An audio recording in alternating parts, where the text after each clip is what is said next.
were committing unspeakable atrocities against Iraqis, including selling women into sexual slavery and murdering religious minorities. They were using their safe haven to plan attacks against the West. But that was 3 years ago. Today, Iraq is liberated. With the support of the United States and other coalition allies, Iraqis have taken their country back. Displaced persons are returning to their homes and beginning to rebuild. Most importantly, Iraqis have successfully conducted national parliamentary elections.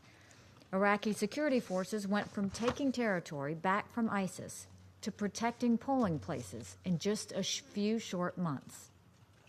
Government formation talks are already underway. This is a key moment in Iraqi history.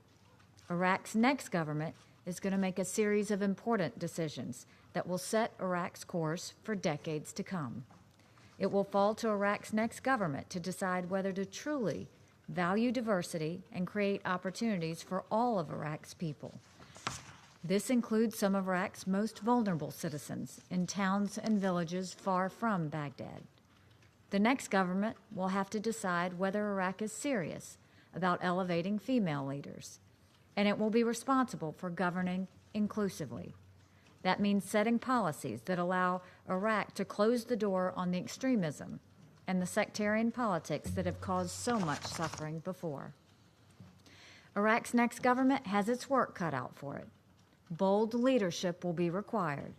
Government formation is a challenging process, but once it is complete, the United States will stand ready to support Iraq as it continues moving toward a more peaceful and prosperous future. As Iraq emerges from the shadow of ISIS's terror, the government has to focus on getting the basics right. Keeping the lights on and paving roads might seem like small steps, but delivering these services will be essential for the credibility of the new Iraqi government. It will also be vital for the government to respect and promote human rights.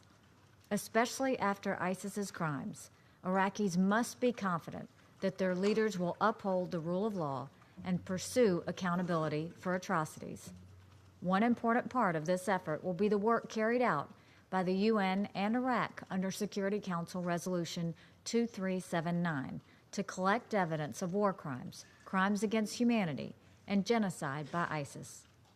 This collaboration could serve as a model on how to achieve justice throughout Iraq. There is no question that Iraq is in a tough neighborhood. Surrounded by serious threats, Iraq must be a force for stability in the region. The United States looks forward to a partnership with the next Iraqi government that will allow us to address these threats, combat terrorism, and strengthen the independence of Iraq's institutions. Just as Iraq is starting a new chapter, the UN and its mission in Iraq must adapt too. Last year, the Security Council requested that the UN carry out external assessment of the UNAMI mission in Iraq. The review team came back with a long list of recommendations.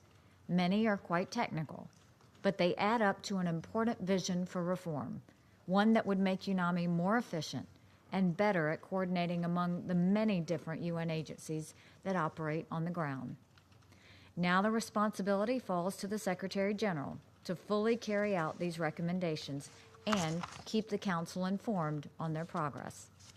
The United States will be closely following that progress. This month, we will also be launching the most substantial review by the Security Council of the UNAMI mandate in years. The new mandate will be more focused, responsive to the needs of the Iraqi people, and tailored to address the current challenges in Iraq.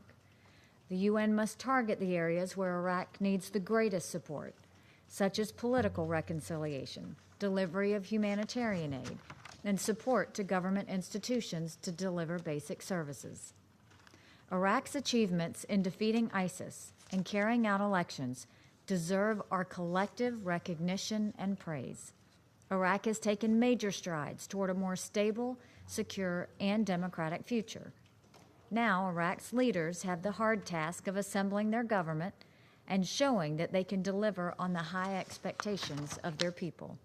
The United States will be ready to support Iraq in achieving this goal. Thank you.